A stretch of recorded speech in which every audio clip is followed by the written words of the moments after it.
Bougainville firm on independence after latest talks. PNG faces a huge task ahead to honor the landmark 2019 referendum, which saw more than 98% of Bougainvillians opting for independence. It's crystal clear that a bombshell declaration of independence remains on the table for Bougainville, following a fresh round of succession talks with Papua New Guinea delegation at Burnham military camp in New Zealand. In 2019, more than 98% of Bougainvillians opted for independence, heaping pressure on Papua New Guinea Prime Minister James Marape to offer Bougainville a route to self-determination.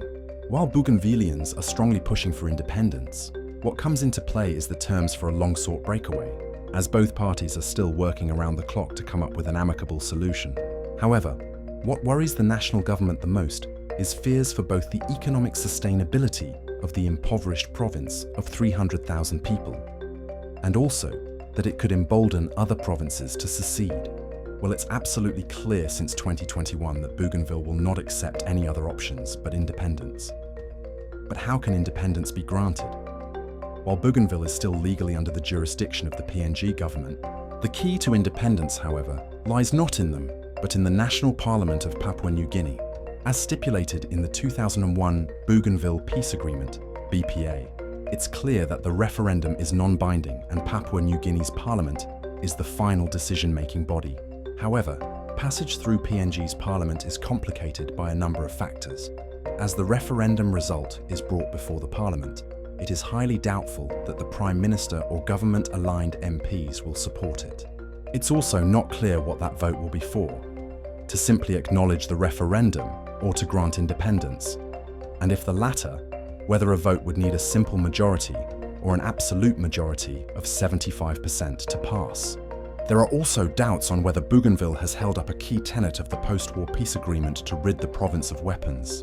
Lest we forget, the Bougainville ambitions to self-determination has stood long before Papua New Guinea gained independence on 16th of September 1975. Bougainville has twice declared independence, in 1975, at the same time as Papua New Guinea did, and in 1990, during a decade-long war which saw an estimated 20,000 people killed, without recognition. Back in 2021, it's understood that Prime Minister James Marape agreed to a timeline of independence between 2025 and 2027. And Mr. Taroma said Bougainville's parliament could agree to formally adopt this timeline when it meets later this month. In light of that, it might very well adopt the Independence Constitution and set the date for independence as the September 1st, 2027. Given the many clouds, there's nothing stopping Bougainville from actually making this declaration. Thus, it can only be successful if they are recognized by other countries as well, adding it was doubtful that other countries would do so, owing to PNG's regional clout. With the fact that there's a greater geopolitics playing out in the region, will any of these major powers, especially China, side with them to confirm a foothold in the world's newest nation? Well, it's dubious.